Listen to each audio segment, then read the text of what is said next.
आज हम एक ऐसी स्टोरी के ऊपर बात करेंगे जो सिर्फ एक मनगढ़ंत स्टोरी नहीं है, बल्कि ये हमारी हिस्ट्री है। और ये इतनी बड़ी मिस्ट्री भी है जिसे आज तक कोई भी सॉल्व नहीं कर पाया।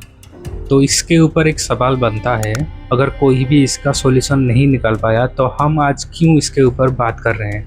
क्योंकि ये हमारी पृथ्वी के ऊपर मिस्ट्री है, और पृथ्वी के ऊपर यानी हमारे ऊपर। वैसे आपको क्या लगता है, जैसे हमारी पृथ्वी है, यहाँ पर जीवन है, तो वैसे ही हमारी पृथ्वी की तरह कहीं और हज़ारों या लाखों लाइट ईयर्स दूर कहीं और भी ऐसी ही जीवन रेखा मौजूद है? अगर है तो शायद ये हमें पता होना चाहिए, ताकि आने वाले फ्यूचर में हमारे ऊपर भी कोई ऐसी दिक्कत ना हो। नासा के साइंटिस्ट इसी के ऊपर रिसर्च करते रहते हैं हमेशा, और काफ़ी बड़े बड़े सैटेलाइट्स भी मौजूद है, ताकि स्पेस से आने वाली छोटी से छोटी रेडियो सिग्नल्स को भी कैच कर सके और उसके ऊपर जांच पड़ताल किया जा सके। आज की वीडियो इसी टॉपिक के ऊपर आधारित है। 15 अगस्त 1977 उस रात के करीब 11:15 पर यूएसए में एक इंडियन यूनिवर्सिटी के कैंपस में एक मौजूद था बहुत ही बड़ा टेलीस्कोप। ये कोई आम टेलीस्कोप नहीं था। इसका साइज लगभग 3 फुटबॉल फील्ड के एरिया के बराबर था, और इसका काम था स्पेस से आने वाली छोटी सी छोटी चीज़ को डिटेक्ट करना।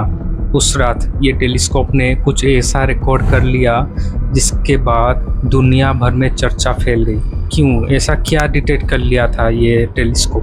तो बात यह है कि स्पेस से आने वाली एक सिग्नल को उसने रिकॉर्ड कर लिया था। उस टेलीस्कोप का एक खासियत था, वो जो भी रिकॉर्ड करता था वो ऑटोमेटिकली प्रिंट आउट हो जाता था। तो उसके रिकॉर्ड करने के बाद 2-3 दिन बीत चुके थे।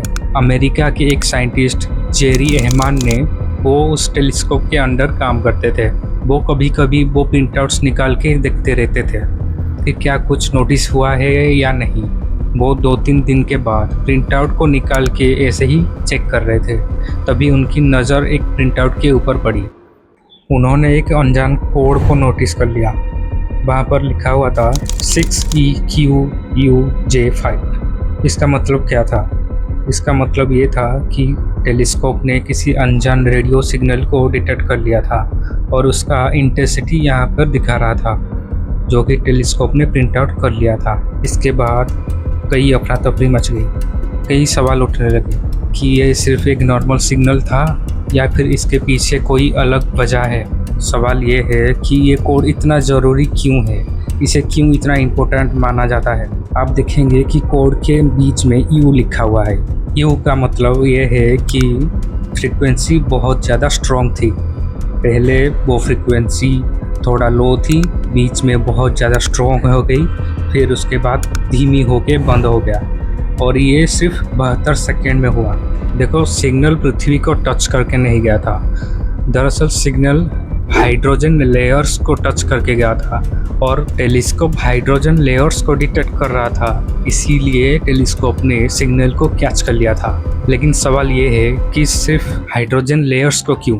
तो जवाब में ये हो सकता है क्योंकि हाइड्रोजन लेयर स्पेस में बहुत ज़्यादा मौजूद है, तो इसी वजह से अगर कोई सिग्नल भेजना चाहेगा, हाइड्रोजन पार्टिकल्स बहुत ज़्यादा यूज़फुल हो सकता है। तो इससे साबित ये नहीं होता कि किसी ने सच में सिग्नल भेजा था। ये कोई दावा नहीं है साइंटिस्ट के द्वारा।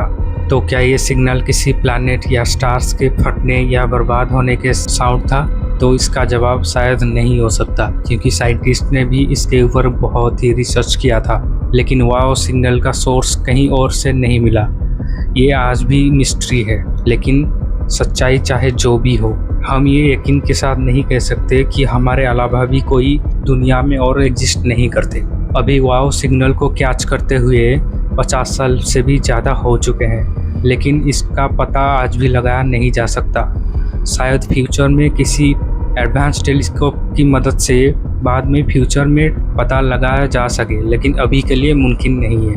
मिलते हैं एक नए वीडियो के साथ। तब तक के लिए आप कमेंट में बताइए कि आखिर सच क्या है, वाव सिग्नल कहाँ से आया था।